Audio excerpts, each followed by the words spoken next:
Very constructive speech. Mohammad Salim.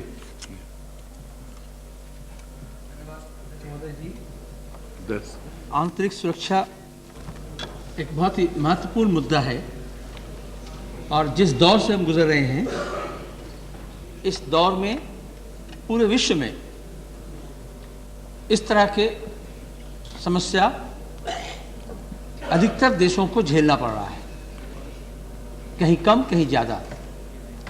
तरह तरह के कारण हैं उसके, चाहे वो राजनीतिक हो, चाहे वो सांप्रदायिक हो, चाहे रंग भेद हो, चाहे जातिवादी हो, चाहे वो एथनिक मामला हो, कुछ भी कारण को लेकर के इस तरह के आंतरिक सुरक्षा के मामला ये घटना घटती जा रही है। और हमारे देश में इतने बड़ा विशाल देश है, इतने धर्म, इतने भाषा, इतने जाति के लोग और इतने विस्तीर्ण इलाका है कि कई ऐसे समस्या यहाँ पे हमें बरसों से झेलना पड़ रहा है। और जब यूपीए सरकार आई तो वो भी इस चुनौती को मद्देनजर रख करके, चुनौती को सामने रख करके ही ये सरकार बनी है। और हम समझते हैं ये सरकार की बड़ी जिम्मेदारी है कि आंतरिक सुरक्षा के जो चुनौती है उसको वो स्वीकारे, उससे निपटे। हमारे यहाँ चाहे वो जम्मू कश्मीर का मामला हो, चाहे वो पूर्वोत्तर भारत के सवाल हो, चाहे देश के अन्य भागों में अभी जैसे कहा गया नक्सलाइट्स एक्सट्रीमिस्ट के नाम पर आंध्र प्रदेश PWG और फिर वहाँ से रीग्रुपिंग हो करके, चाहे उसका स्पिल ओवर हो महाराष्ट्र में हो, मध्य प्रदेश में हो, झारखंड में हो, बिहार में हो, हमारे झारखंड बिहार के बॉर्डर, उड़ीसा के बॉर्डर में हो, बंगाल में उसका स्पिल ओवर हो, झारखंड के और उड़ीसा के सीमावर्ती इलाके में, चाहे यहाँ नेपाल की जो स्थिति है उससे उत्तर प्रदेश का लगा हुआ हिस्सा, बिहार का लगा हुआ हिस्सा, हमारे उत्तरी बंगाल का हिस्सा, ये गुजरात तो आएंगे ही, वो और एक समस्या है। उसके साथ सांप्रदायिक तनाव पैदा करना, अलगाववाद थी, उसके साथ पिछले 2 दशक में हम देखेंगे हमारे देश में सांप्रदायिक तनाव करके अपने अपने राजनीतिक कारण से उसका धर्म के व्यवहार करके जो फंडामेंटलिज्म है, रिलीजियस फंडामेंटलिज्म, बाइगॉट्री, उसको इस्तेमाल करके लोगों की भावनाओं को उभार करके और अपना राजनीति करने का जो उससे हिंसा, द्वेष और लोगों के जहन के अंदर जहर घोलने के कारण ये तनाव भी बढ़े और हमारे आंतरिक सुरक्षा को भी एक बड़ा चुनौती का सामना करना पड़ रहा है और पड़ा है। अभी निखिल कुमार जी अपने अनुभव से कह रहे थे, वो पुलिस प्रशासन में भी थे, यहाँ सदन में आने से पहले मल्होत्रा जी का भी मैं सुन रहा था, वो भी अपने अनुभव से बोल रहे थे, वो भी राजनीति के मैदान में एक अपनी उनकी उपलब्धि हैं, उसके आधार पर वो कह रहे थे। हाँ वही। अच्छा, हमारे यहाँ एक समस्या तो ये है कि हर मामले को एक सांप्रदायिक प्रिज्म में डाल करके उसके नज़र से देखना, चाहे वो जम्मू कश्मीर का मामला हो, चाहे आसाम का मामला हो, चाहे घुसपैठी का मामला हो, चाहे मंदिर मस्जिद का मामला हो, तो कुछ ऐसे चश्मा पहने रहते हैं कि उसको, ये कोई एक राजनीतिक दल का मामला नहीं है, कोई एक देश का मामला भी नहीं है।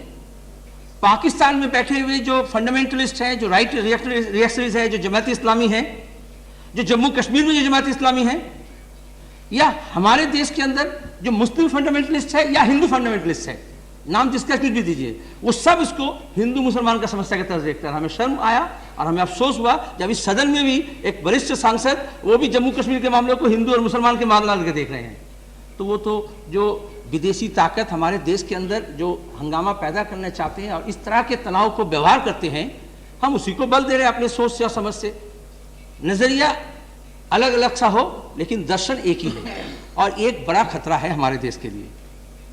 पिछले दिनों यूपीए सरकार आने के पीछे गुजरात का भी एक बहुत बड़ा भूमिका है, क्योंकि गुजरात में लोग देखे, पूरे देश के लोग देखे, जो अपने चुनाव को जीतने के लिए, विधायक या सांसद बनने के लिए किस तरह से कॉन्स्पिरेटोरियल एक साजिश के तहत ऐसे एक भावना पैदा किया जाए कि जो सभ्य देश में, सिविल सोसाइटी में, गुजरात एक जो मतलब वेजिटेरियन स्टेट, एकदम शांतिवादी, और जो मतलब अपने खुराक जुगाड़ करने में भी हिंसा के सहारा नहीं लेते, ऐसे लोगों को भी किस तरह से हिंसा में ढकेला जा सकता है और एक पड़ोसी के खिलाफ दूसरे पड़ोसी को उसको उतारा जा सकता है, जिससे ताकि उसमें कुछ सीट ज़्यादा मिल जाए, कुछ सरकार बन जाए।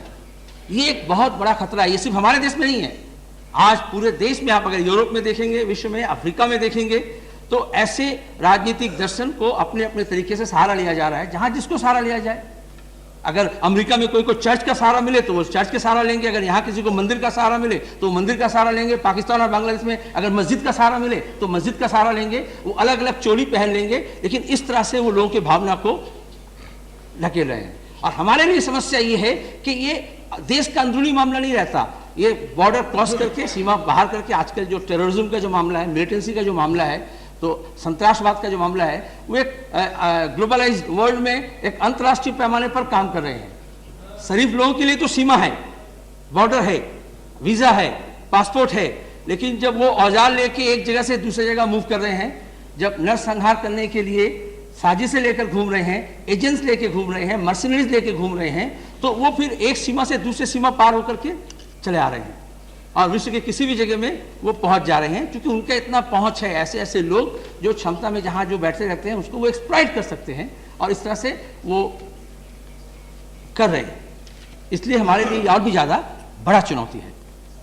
मैं इसको एक वामपंथी होने के नाते ना तो सिर्फ धर्म के नजर से देखता हूं, ना तो किसी एक विशेष जाति के नजर से देखता हूं, ना इसको किसी एक नैरो संकीर्ण कोई नजरिया से देखता हूं, और ना ही तो इसको सिर्फ लॉ एंड ऑर्डर मानता हूं। नहीं, ट्रेडिशनल हमारा तरीका यह है कि लॉ एंड ऑर्डर का मामला है, कुछ थाना, कुछ पुलिस बढ़ा देने से, कुछ औजार बढ़ा देने से, कुछ फोर्सेस बढ़ा देने से, या कुछ कड़े और कड़े कानून बना देने से मामले का निपटारा हो जाएगा। लेकिन नहीं, वो आज़ादी के इतने साल बाद से हम ये देखे हैं, और आज बल्कि जो जो देश में ये अछूता था वो भी आज वहाँ भी ये मामला पहुँच रहा है। इसको थोड़ा लार्जर कन्वेंस में देखना चाहिए। अगर मैं कहता हूँ तो लोग कहेंगे कि ये तो मार्क्सिस्ट है, अपने रट राय बात कहता है। आजकल वो लोग भी अपने सर्विस में रहे नहीं रहे, जब सर्विस से बाहर आते हैं, अभी निखिल कुमार जी को भी मैंने देखा तो वो यही कहे कि सिर्फ लॉ एंड ऑर्डर का मामला नहीं है। मिस्टर वोरा, NN वोरा कोई मार्क्सिस्ट नहीं है। उन्होंने भी रिसेंटली, ये यूपीए सरकार आने से पहले ही, पिछले सरकार के दौर में ही वो एक, मैं उनका वोरा कमेटी का रिपोर्ट और क्रिमिनलाइजेशन ऑफ पॉलिटिक्स में आऊँगा, वो भी एक बड़ा इंटरनल सिक्योरिटी का सबसे बड़ा समस्या है। लेकिन वोरा जी का एक मैं स्पीच से कोट करूंगा। वो एक भाषण दिए हैं, मेमोरियल स्पीच। सर, मैं आपका भी एक मेमोरियल स्पीच में आऊँगा, रिसेंटली आप भी डिलीवर किए हैं। वो brigadier Rajendra Singh memorial lecture Jammu में मिस्टर वोरा दिए, NN वोरा कमेटी की रिपोर्ट लेके सब लोग बहुत पुराने गृह सचिव भी थे।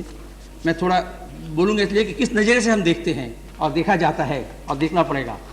Experience has shown that the lack of timely concern or failure to deal with the demands of the aggrieved elements invariably leads to enhanced estrangements and the latter resorting to violence.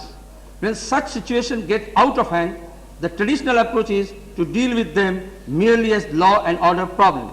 In many such cases, the disgruntled elements, abated and supported by adversary external agencies, are easily persuaded to adopt the gun culture, and when such developments take place, we see the beginning of militancies and insurgencies. In this context, it is necessary to ensure that the coercive powers of the state are applied only after due deliberation. While dealing effectively with an arising disorder, the states must remain equally responsible for taking timely measures to identify and deal with the root causes of any situation which is likely to generate an internal security problem.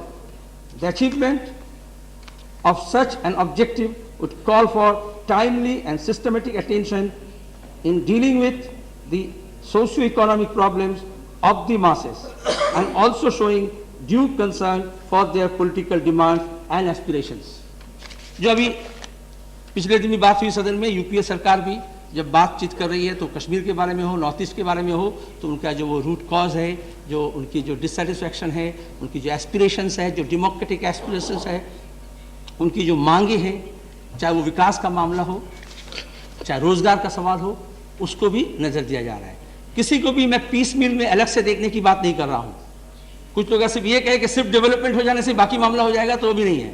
लेकिन आप अगर ये threats अगर देखें, चाहे वो north east हो, चाहे जम्मू कश्मीर हो, चाहे आंध्रा में हो, चाहे ये जो नक्सलाइज एरियाज में जहाँ बोल रहे हैं आप, तो ज़्यादातर जो पिछड़ा हुआ इलाका है, जो पिछड़े हुए लोग हैं, विकास में जिनको हम पीछे छोड़ के चले आए हैं, जिनका विकास का दर इतना नहीं है कि वो भविष्य में भी कल्पना कर सकते हैं कि 2 साल, 4 साल, 5 साल, 10 साल में हम बाकी देश के अन्य भागों में या विश्व के अन्य भागों में जिस तेजी से चल रही है हम उसको पकड़ पाएंगे, उसे एक्सप्लॉइट किए जा रहे हैं, उसके अंदर कुछ मिसपरसेप्शन तैयार किए जा रहे हैं, डिसइंफॉर्मेशन कैंपेन है। जैसे हम यहाँ सदन में देखते हैं किस तरह से डिस्टॉर्ट किया जाता है, तो वहाँ भी ऐसे नेतृत्व खड़े होते हैं जिनका पॉलिटिकल एस्पिरेशंस है, जो डेमोक्रेसी में या लोकतंत्र को मानते या नहीं मानते, जो अपना उसमें घुसपैठ चाहते हैं, क्षमता में, पावर में, सीट ऑफ पावर में, वो उसको एक्सप्लॉइट करते हैं और उसके लिए वो डिस्टॉर्ट करते हैं। हिस्ट्री को भी डिस्टॉर्ट करते हैं, पॉलिटिक्स को भी डिस्टॉर्ट करते हैं, टैक्टिक्स को भी डिस्टॉर्ट करते हैं, और उसके बाद एक ऐसे जगह में हम पहुंच जाते हैं जिसका हम सामना गुजरात से लेकर नॉर्थ ईस्ट तक कर रहे हैं। इसलिए एक कॉम्प्रिहेंसिव पॉलिसी चाहिए कि हम ऐसे मुद्दों को किस तरह से, आंतरिक सुरक्षा के मामले को हम इसके हर पहलू को किस तरह से नज़र डालते हैं। हम अलग से एक टुकड़ा निकाल करके अगर उसे कहेंगे तो वो अंधा जिस तरह से हाथी देखता है कि उसका दुम देखे या पैर देखे वैसे देखा जाएगा, तो कश्मीर देखेंगे तो मुसलमान देखेंगे, आसाम देखेंगे तो बांग्लादेशी घुसपैठी देखेंगे, और अगर नागालैंड देखेंगे तो क्रिश्चियन देखेंगे, और कोई जगह देखेंगे तो बुद्धिस्ट देखेंगे, और इस तरह से हम और भी अंधेरे में ही अपना अंधापन को साबित करेंगे। इसलिए मैं चाहता हूं कि एक कॉम्प्रिहेंसिव एक पॉलिसी होना चाहिए। मैं नहीं कह रहा हूं, पूरे विश्व भर के एक्सपर्ट्स ये कह रहे हैं। हमने तो पिछले 6 साल से राष्ट्रीय सुरक्षा के बारे में बहुत कुछ कहे, कोई भी मामला कुछ भी आया तो राष्ट्रीय सुरक्षा, जब पिछले एनडीए सरकार आई थी तो राष्ट्रीय सुरक्षा को ही एक बड़ा मुद्दा बना करके ले आया गया था। बांग्लादेशी घुसपैठी का मामला, हम क्यों उसे मुसलमान और हिंदू करके देखेंगे? इस देश में अगर विदेश से कोई आकर के बसता है तो वो राष्ट्रीय जिम्मेदारी है, सरकार की भी जिम्मेदारी है कि वो घुसपैठी को रोके, चाहे वो हिंदू हो, चाहे मुसलमान हो, चाहे पूरब से आए, चाहे पश्चिम से आए। वो तो एक राष्ट्रीय सुरक्षा का मामला, आंतरिक सुरक्षा का मामला है।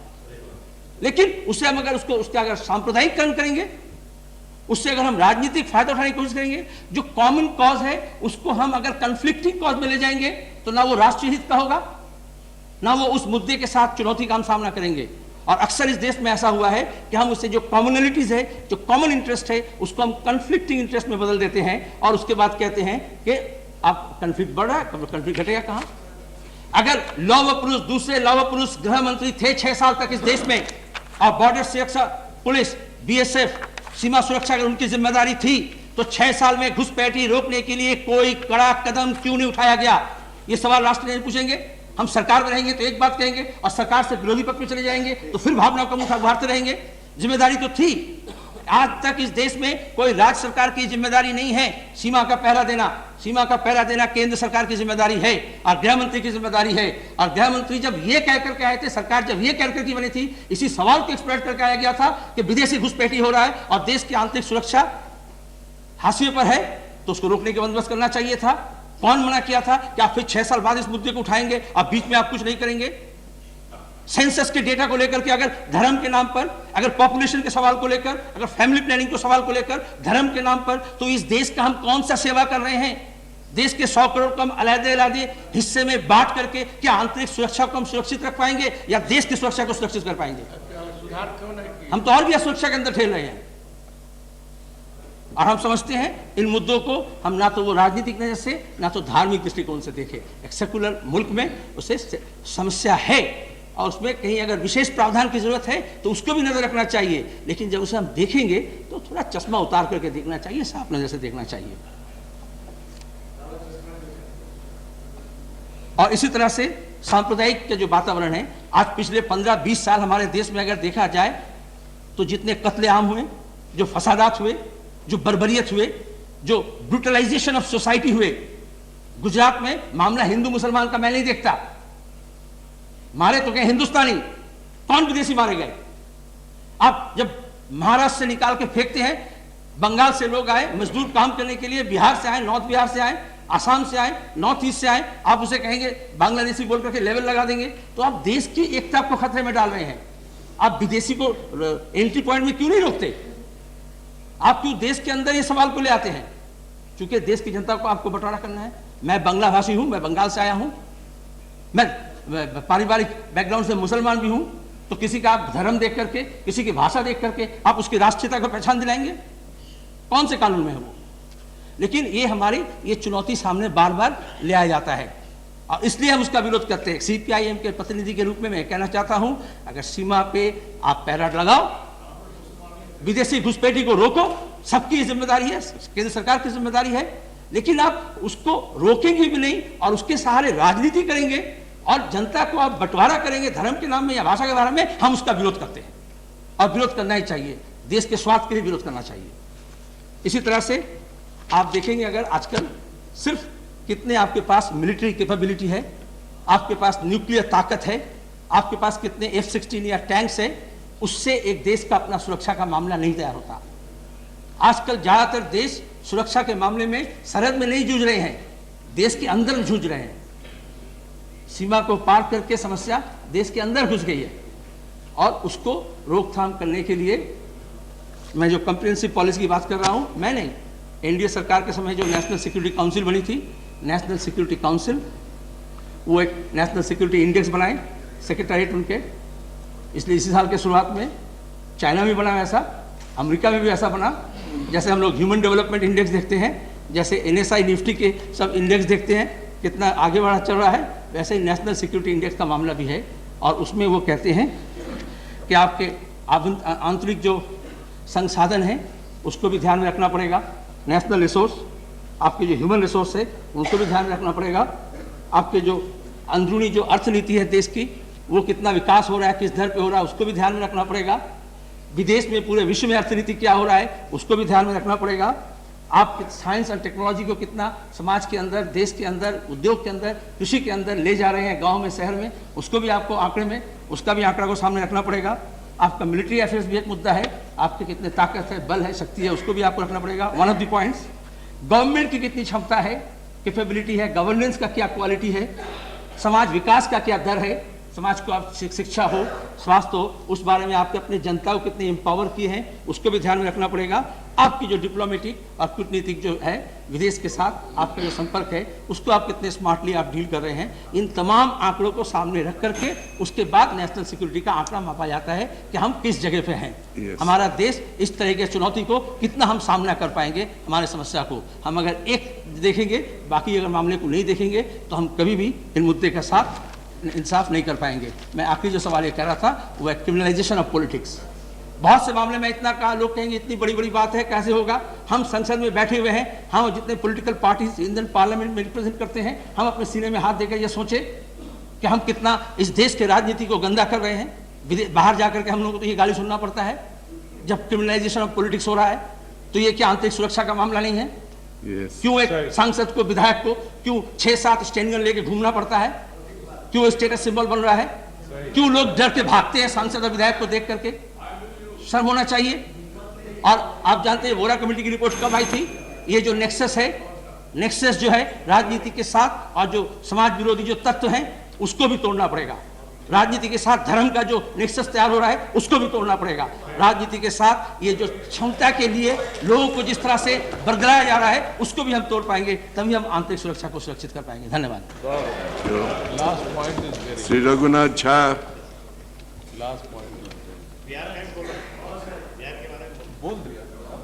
माननीय अध्यक्ष महोदय, आज यह सदन अत्यंत ही महत्वपूर्ण विषय देश के आंतरिक सुरक्षा पर चर्चा कर रहा है। मुझे खुशी है कि इसका आरंभ माननीय सदस्य रामजी लाल सुमन जी ने बहुत ही कंस्ट्रक्टिव वे में करने का काम किया। और जब माननीय विजय कुमार मल्होत्रा जी आरंभ में तो जो भाषण उन्होंने दिया, लगा कि वो कर रहे हैं, लेकिन